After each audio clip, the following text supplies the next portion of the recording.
গাড়িতে উঠতে না উঠতে একে আমরা নাচানাচি শুরু করে দিল। হ্যালো এভরিওয়ান, আসসালামু আলাইকুম, welcome back to my new আর ইউটিউব চ্যানেল।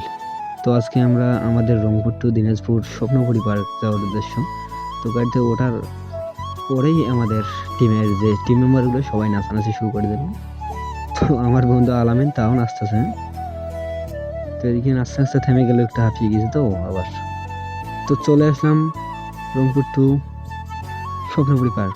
তো স্বপ্নপুরী পার্ক আসিয়েই আমরা যে একটা ভূতের ঘর যেটাকে আর কি বলে, সেই ভূতের ঘরে আমরা ঢুকবো। তার আর কি জন্য আমি আর কি দেখুন মাথাটা কীভাবে যোগাযোগ করতে। আমার বন্ধু একটা পার্ট নিল যে আমাকে একটা ভিডিও করে, তাই দিলাম।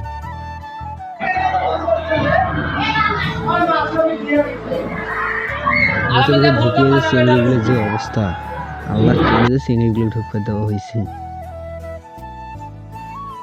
এগুলোর যে অবস্থা, যে ভয় খায় মনে হয় ঝাঁপিয়ে কোলার সরে।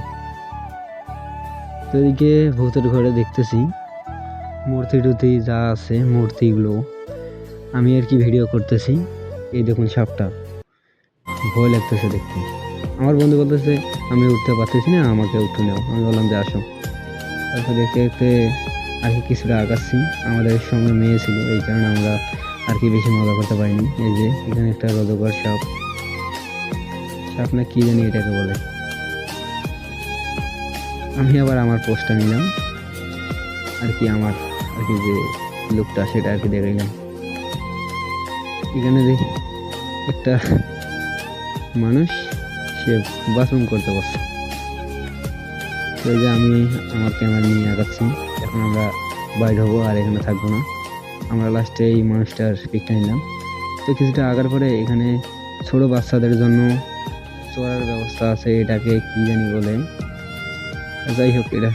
তারপরে আমি একটু স্লো মোশন ভিডিও নিলাম।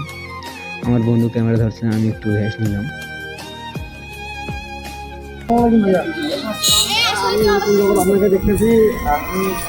আমি আমার বন্ধুর সাথে প্র্যাঙ্ক ভিডিও বানাইলাম। ওদেরকে জিজ্ঞেস করলাম যে তোমাদেরকে এতক্ষণ যাবত আমি কেন দেখতেছি। ওরা বললো যে এমনিতেই। তো তারপরে আমি একটু ঝর্ণার আশেপাশে আসলাম, আসি আমার একটু গাওটা ভিজে গেল। তো তারপরে আমরা এখন স্পিড বোর্ডও চড়বো। তো আমার বন্ধু আমাকে কি বলে দেখে, স্পিড বোর্ড থেকে চড়ার পর এবার সে এটা চোর কিনে কি কয়।